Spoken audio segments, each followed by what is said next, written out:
I'm in North Carolina, by the way. I'm on my deck here, out here in Pinehurst. Wanted to talk about my presentation. When I do a presentation, a keynote, I always introduce my hero in sales. And I switch to a slide and I show a picture of this guy. You know who he is. Good old, yep, Bernie, you got it right. Bernie Madoff. Very nice going there. Couldn't make out your name, I'm sorry. And I always think about this guy, and people say, why is he your hero? And I say it very comically or tongue-in-cheek. He was a horrible man. He's in jail right now. His son committed suicide. He is believed to have stolen 64 billion, that's billion with a B, dollars. Can you imagine? $64 billion. He was well respected.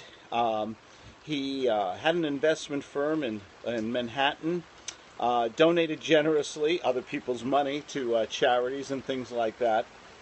And the thing about it is, we always thought Bernie was from Alberta. Really? I didn't know that.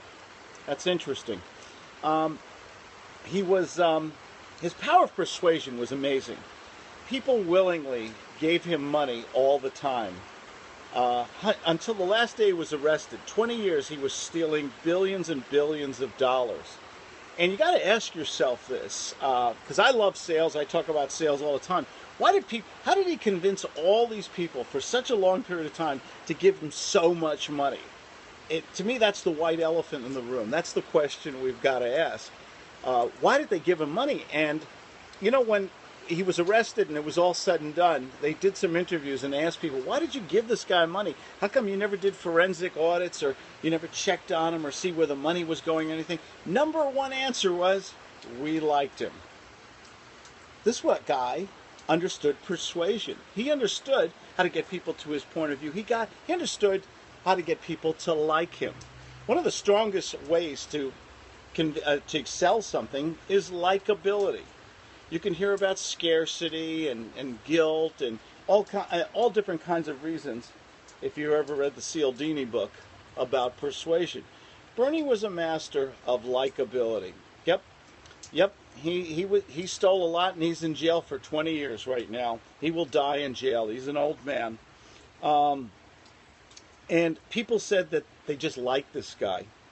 And when somebody likes you, that usually leads to trust. And when it leads to trust, they hand over money. Now, what's really interesting is the so-called the smartest people in the world. I'm standing by a swing, by the way. It's just the best place to set up my little camera here. I'm outside on the deck. It's actually raining. But this guy it was just amazing to me that these smart people, these institutions, Columbia University, Harvard, I believe, all kinds of pension funds, a lot of Hollywood actors, they trusted this guy. You're right, yep. And they just handed over the money to him, hundreds of millions, billions of dollars. And I thought to myself, so many people struggle in sales, and here was a guy who was a master of the science and art of persuasion. And I think there's things we can learn from him. Obviously, we don't want to emulate hurting people, stealing from them, misrepresenting, or conducting a Ponzi scheme. But the thing about it is, you can also use the power of persuasion for good, and you can make a hell of a lot of money if you understand, why do people buy things? How do you make people want to buy things? How do you get them to like you, to trust you, to respect your time, your professionality? I started out in real estate. I talk to people, and I still do this every day. Every day, I make it my goal, it's called my rule of 5, is to speak to 5 people a day, 5 new people a day. If I can speak to enough people, qualify them, yeah, he sold the dream, you're right. The right knowledge, but the wrong direction. Absolutely. I agree completely with you.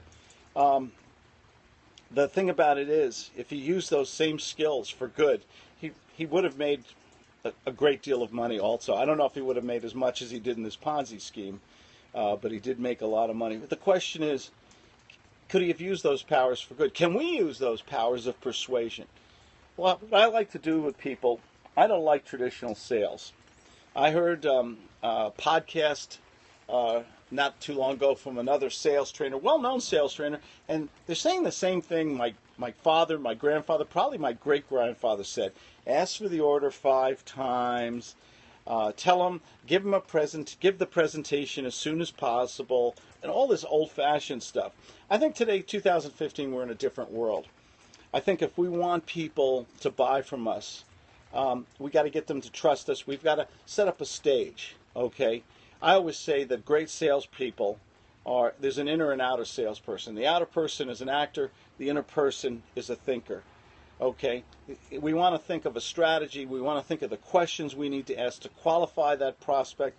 We want to think about how to motivate that prospect, make them emotional. I talk very often, if you've ever read my books or heard me speak, I talk about the $1 million rule. The $1 million rule is that people make immediate business decisions emotionally because of a need, a greed, a fear. Money is very emotional, okay? So whether you're in real estate or sell life insurance, if you talk to people about money and how it affects them, whether to protect their family or to buy real estate as an investment, money is very emotional. And if you get somebody emotional, they will make a very quick decision. They will have to rationalize it later on or intellectualize it.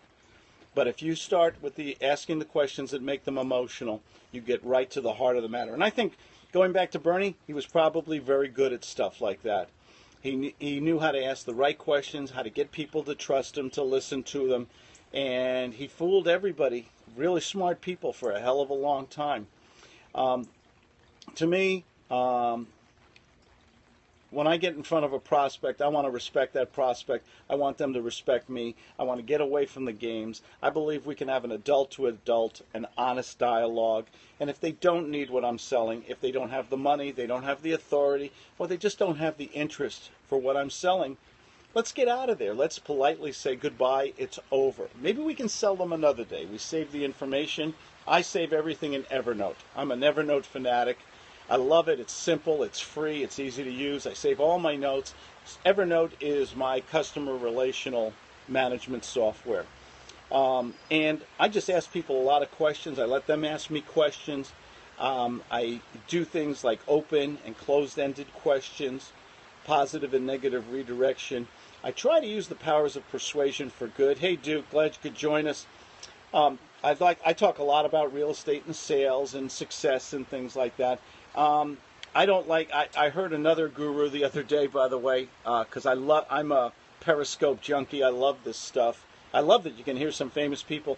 And he talked about a lot of the head in the clouds stuff, the motivational stuff, but he didn't really give tools. I like to deal with the tools.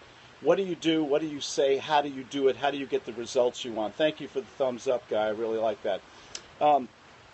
So I'll be doing these on a regular basis. Go to my web. I'm going to be doing a new newsletter. I'm flying back to Colorado tomorrow. I'm going to be sending out my video newsletter on the guts, on sales and success in real estate. And you know how you spell guru, G-U-R-U. Yeah, that's right. There's no guru without you, right? The thing about it is, I always say the emperor has no clothes. That'll be another topic for another day. I'm only having one beer here, not 5. Anyway, thanks, guys. And remember, if you run into this guy, hang on to your money or tell him you'll think about it, okay? Claude Diamond here in Pinehurst, North Carolina.